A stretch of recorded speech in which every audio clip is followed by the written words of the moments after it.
In a world full of fascinating and unusual places, some stand out for their unique living conditions. This video explores 15 of the weirdest places where people have made their homes, defying nature and adapting to challenging environments. Number 1. Coober Pedy, Australia. Located in the remote South Australian outback, Coober Pedy is a small mining town with a population of around 1,700 people. The town is famous for its opal production, as well as its peculiar underground dwellings known as dugouts. Due to the extreme heat that can reach temperatures up to 113 degrees Fahrenheit, 45 degrees Celsius, in the summer, residents have found it necessary to build their homes below ground level to stay cool. Dugouts are excavated directly into the sandstone hillsides and can be quite elaborate, with multiple rooms, modern amenities, and even underground hotels, churches, and shops. The town's name comes from the Aboriginal term kupapiti, which translates to white man's hole. This unique living arrangement allows residents to maintain a comfortable temperature in their homes, typically around 75 degrees Fahrenheit, 24 degrees Celsius, year-round, without the need for air conditioning. In addition to the dugouts, Coober Pedy is home to an 18-hole golf course with a lunar-like landscape, where golfers play at night to avoid the scorching daytime heat. The course is entirely devoid of grass and has become a popular tourist attraction. Coober Pedy's residents are a diverse mix of nationalities, as the opal mining industry has attracted people from around the world. The town has a rich history, dating back to its establishment in 1915 after opal was discovered in the area. Over time, the town's unique living conditions have made it a popular destination for tourists and filmmakers. Several movies have been filmed in Coober Pedy, including Mad Max Beyond Thunderdome, Pitch Black, and Red Planet.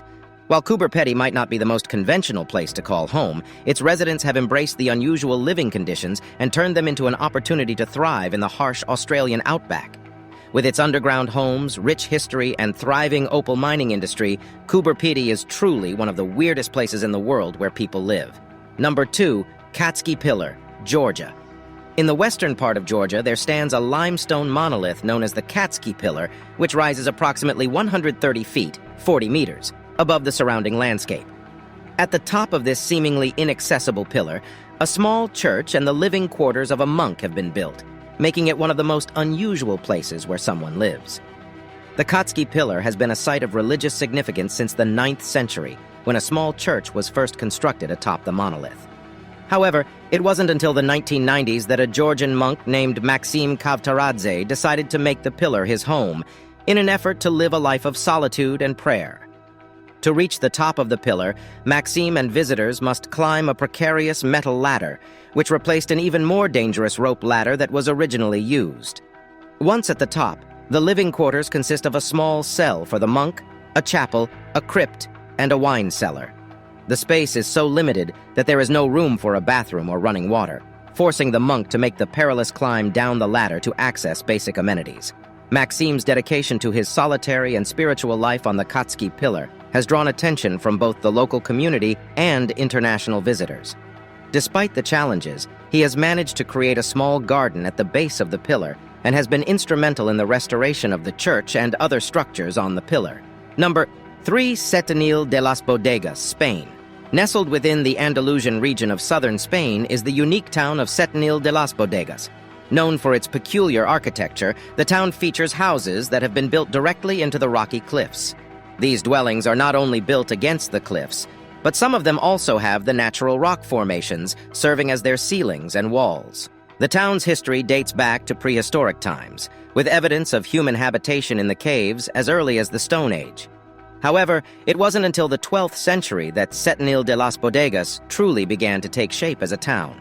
Over the centuries, the residents have carved homes, shops, and restaurants into the cliffs, creating a labyrinth of streets and alleys that wind their way through the town. The unique architecture of Setenil de las Bodegas provides its residents with natural insulation, keeping the houses cool during the hot Spanish summers and warm during the winter months. The town's name is derived from the Latin words septem nihil, which means 7 times nothing, possibly referring to the numerous failed attempts to conquer the town during the Christian Reconquista due to its natural defenses. Today, Setenil de las Bodegas is a popular tourist destination, with visitors flocking to admire the town's one-of-a-kind architecture and sample its renowned local cuisine. The town is also known for its local products such as olive oil, almonds, and honey, which are sold in small shops carved into the cliffs. Living in Setenil de las Bodegas means embracing a unique way of life that is both rooted in history and adapted to the surrounding environment. Number 4. The walled city of Shibam, Yemen. Nestled in the heart of Yemen's Wadi Hadramaut, the walled city of Shibam stands as a striking example of ancient urban planning and architectural ingenuity. Often referred to as the Manhattan of the desert, Shibam is renowned for its distinctive skyline of tall mud brick tower houses, some of which rise to a height of 100 feet and date back to the 16th century. Surrounded by a fortified wall, the city was strategically designed to protect its inhabitants from potential invasions and floods. The narrow, winding streets and the dense arrangement of the tower houses were constructed with the region's harsh climate in mind, providing shade and efficient air circulation to help regulate the temperature within the city. Shibam's tower houses, which can be up to 11 stories high, are made from sun-dried mud bricks, a sustainable and locally available building material. The exterior walls are coated with a layer of mud and straw, which serves as a protective barrier against wind and rain, and must be regularly maintained to prevent damage. The walled city of Shibam is not only an architectural marvel, but also a testament to the resilience and creativity of its inhabitants, who have adapted their way of life to the region's challenging environment. In 1982, UNESCO designated Shibam a World Heritage Site in recognition of its outstanding universal value and the need to preserve its unique architectural heritage for future generations. Today, Shibam remains a living city, showcasing the enduring legacy of its ancient builders and the timeless appeal of its distinctive mud brick skyscrapers. Number 5. Hanging Temple of Hengshan, China. Perched precariously on the side of a cliff in the Hengshan Mountains of China's Shanxi province, the Hanging Temple, also known as Xuankong Temple, is an extraordinary example of human ingenuity and perseverance. The temple was built more than 1,500 years ago during the Northern Wei dynasty and has managed to withstand the test of time, despite its seemingly fragile location. The Hanging Temple is a complex of 40 rooms, connected by a series of narrow walkways and wooden beams that have been inserted directly into the cliffside. The temple is supported by a combination of these beams and the natural rock formations, which create a unique architectural structure that appears to defy gravity. The temple was built to be a place of worship for followers of Buddhism, Taoism, and Confucianism, showcasing a rare instance of harmony between the three major Chinese religions. Throughout the temple, you can find statues and artworks representing deities and figures from all three faiths, illustrating the shared spiritual values of the builders. The Hanging Temple's incredible construction and precarious location have made it a popular tourist attraction and a UNESCO World Heritage Site. Visitors can access the temple via a steep and narrow staircase carved into the cliffside, which provides a thrilling experience for those brave enough to make the ascent.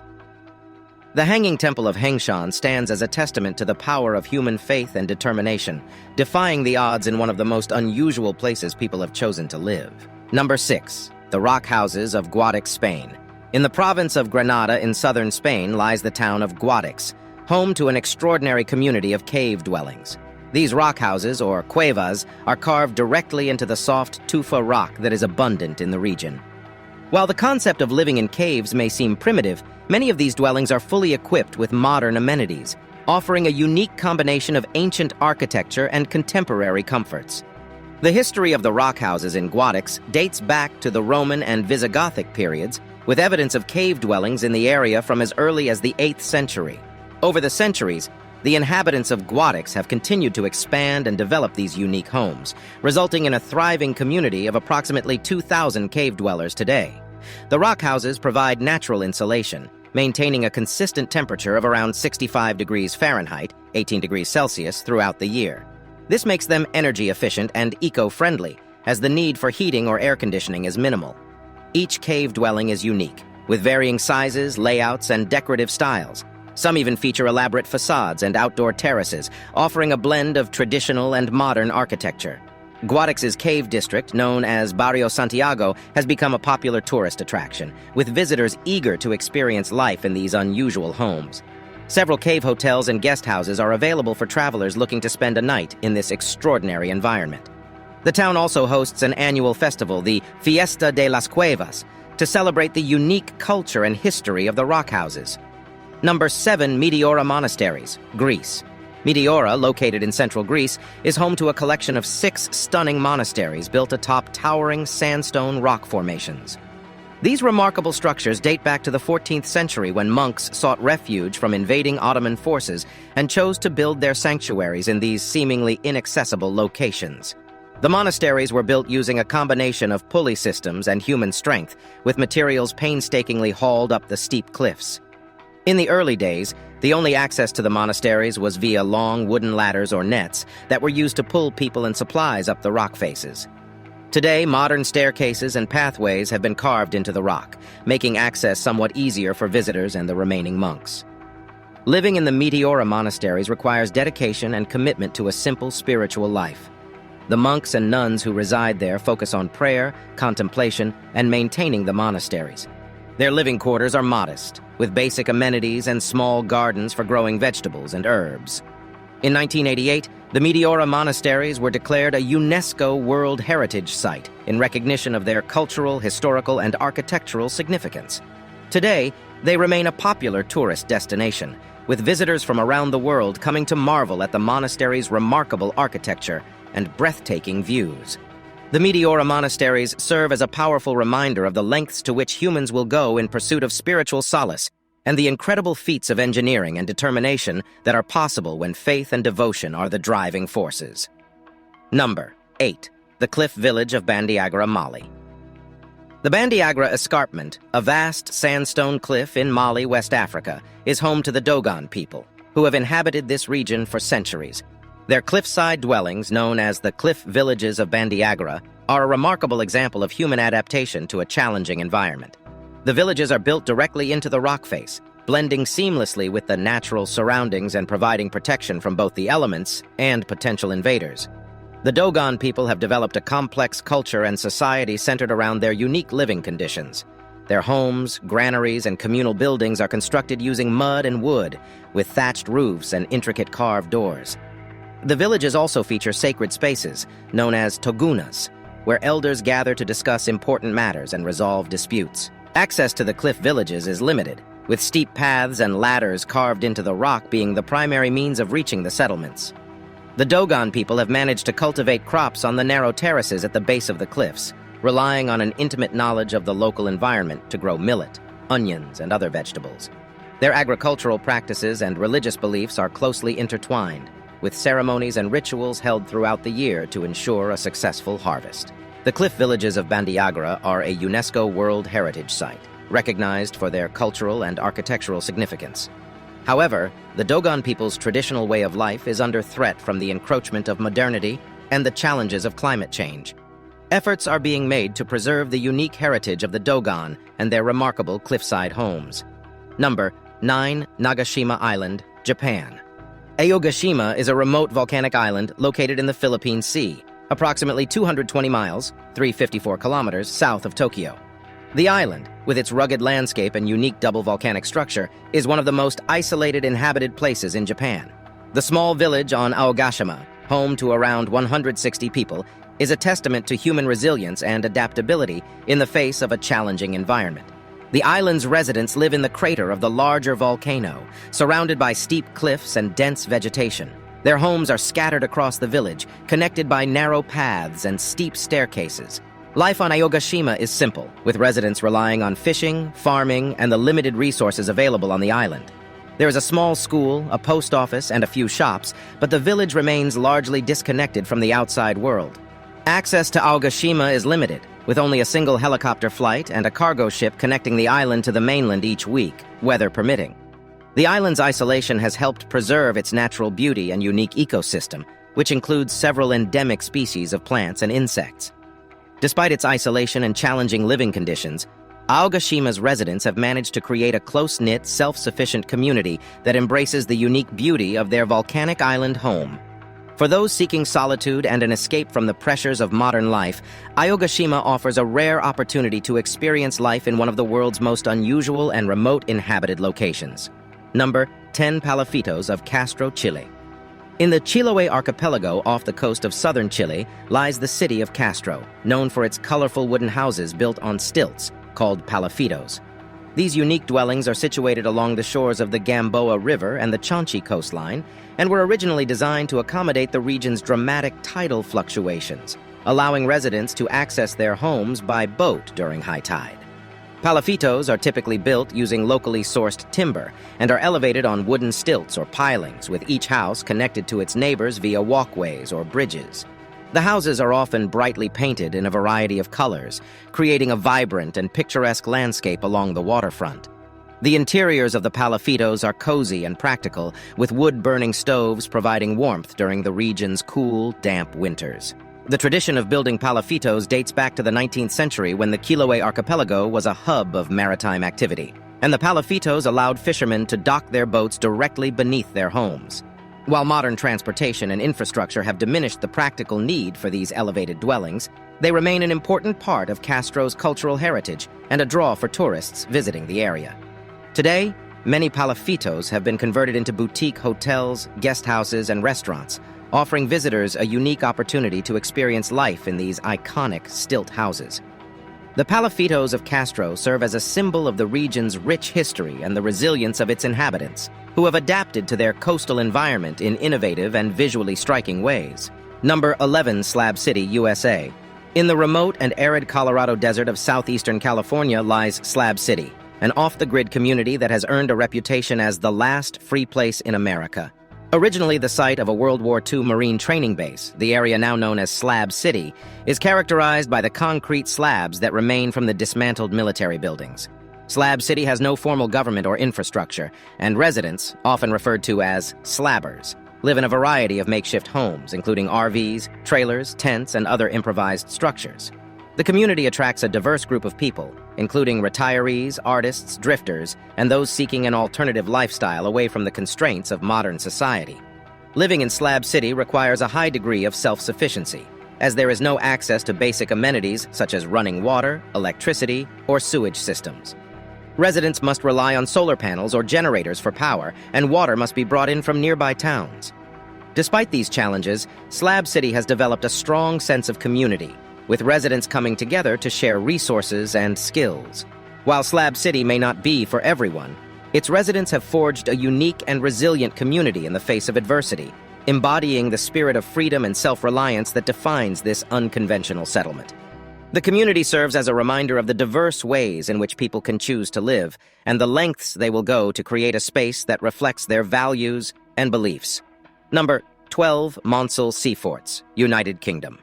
The Monsell Sea Forts, located off the coast of southeastern England in the Thames and Mersey estuaries, are a series of imposing, abandoned World War II-era military structures.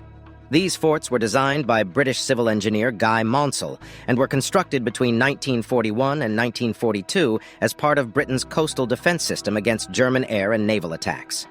The forts consist of two distinct types: the Army forts, which were built to defend against air raids, and the naval forts, designed to protect shipping lanes from enemy submarines and mines. Both types of forts feature a series of interconnected steel platforms supported by reinforced concrete legs, giving them a unique and otherworldly appearance. The Army forts were equipped with anti-aircraft guns, radar, and searchlights, while the naval forts housed submarine detecting equipment and mine countermeasures. The Monsell Sea Forts played a crucial role in the defense of Britain during World War II, shooting down numerous enemy aircraft and contributing to the safety of the country's shipping lanes.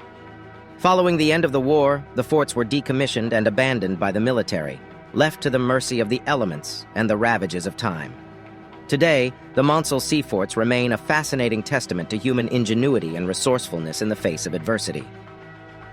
While the majority of the forts are inaccessible to the public and in various states of disrepair, they continue to captivate the imaginations of those who view them from afar, evoking images of a dystopian world or a relic of a bygone era. The forts stand as a reminder of the lengths people will go to protect their land and the innovative ways in which abandoned spaces can be repurposed and transformed for new and unexpected uses. Number 13, turf houses in Iceland. Turf houses, or torfbæir, have been a distinctive feature of the Icelandic landscape for over 1,000 years, serving as the primary form of housing for the island's inhabitants until the early 20th century. These unique dwellings, constructed from a combination of turf, stone, and wood, were ingeniously designed to withstand the harsh Icelandic climate and provide a warm and sustainable living environment for their residents. The construction of turf houses involved the use of locally available materials and a clever architectural approach that capitalized on the insulating properties of turf. The walls of the houses were typically built using a combination of stones and turf, with the latter being cut into thick blocks and layered in a herringbone pattern. This method created a strong and well-insulated structure that could endure the island's strong winds and freezing temperatures. The roofs of the turf houses were made from wooden beams covered with layers of turf, providing additional insulation and protection from the elements. The interiors of turf houses were designed to be practical and functional, with a central living area known as a badstofa, which served as a communal space for cooking, eating, and sleeping. Smaller rooms used for storage or private quarters were often located off the main living area. The design of the turf houses was heavily influenced by the need to conserve heat, with small windows and a central hearth providing warmth and light during the long, dark winters. The enduring appeal of turf houses lies in their harmonious relationship with the landscape, their eco-friendly construction, and their embodiment of Icelandic resilience and resourcefulness.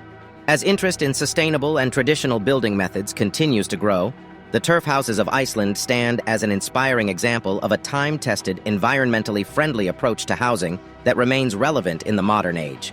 Number 14. The Floating Islands of Uros, Peru. The floating islands of Uros, located on Lake Titicaca in Peru, are a remarkable example of human ingenuity and adaptability. These man-made islands, inhabited by the indigenous Uros people, are constructed entirely from totora reeds, which grow abundantly along the shores of the lake. The Uros people have lived on these floating islands for centuries, relying on their unique environment and resourcefulness to maintain their traditional way of life. The construction of the floating islands of Uros begins with the creation of a sturdy base, which is achieved by layering thick bundles of totora reeds in a crisscross pattern. This base is then anchored to the lake bed using ropes and stones, providing stability and preventing the islands from drifting away. Additional layers of reeds are added to the base over time, as the reeds closer to the water begin to decompose and require replacement.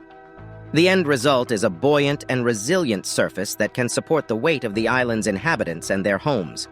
The Uros people construct their homes, boats, and other structures using the same totora reeds that form the basis of their islands. The homes are typically small, single-room structures with thatched roofs, while the boats are expertly crafted with curved hulls and decorative animal-shaped prows. The totora reed is not only a versatile building material, but also an important source of sustenance for the Uros people, who eat the tender white base of the reeds and use them to feed their livestock. As the world continues to grapple with issues of sustainability and the impacts of climate change, the floating islands of Uros provide a valuable example of a community that has learned to live in harmony with its environment, using renewable resources to create a self-sufficient and eco-friendly living space. Number 15. Tristan da Cunha, South Atlantic Ocean. Located in the remote South Atlantic Ocean, Tristan da Cunha is an isolated volcanic archipelago that holds the distinction of being the most remote inhabited island group in the world. The archipelago consists of the main island, Tristan da Cunha, and several smaller islands, including Nightingale, Inaccessible, and Gauf Islands. The main island is home to a small community of around 250 people who live in the island's only settlement, Edinburgh of the Seven Seas. Tristan da Cunha was first discovered in 1506 by the Portuguese explorer Tristão da Cunha. But it was not permanently settled until the 19th century, when British colonists, along with American and Dutch settlers, established a small community on the island. Over the years, the island's population has grown, maintaining a close-knit and self-sufficient society that relies heavily on subsistence farming, fishing, and the limited resources available on the island. Tristan da Cunha serves as a powerful reminder of the human capacity for adaptation and endurance, demonstrating that even in the most isolated and inhospitable environments, people can carve out a sustainable existence and forge a strong sense of identity and community. The island's isolation has also helped to preserve its unique ecosystem and wildlife, making it a fascinating destination for researchers and adventurers seeking to explore one of the world's last untouched frontiers.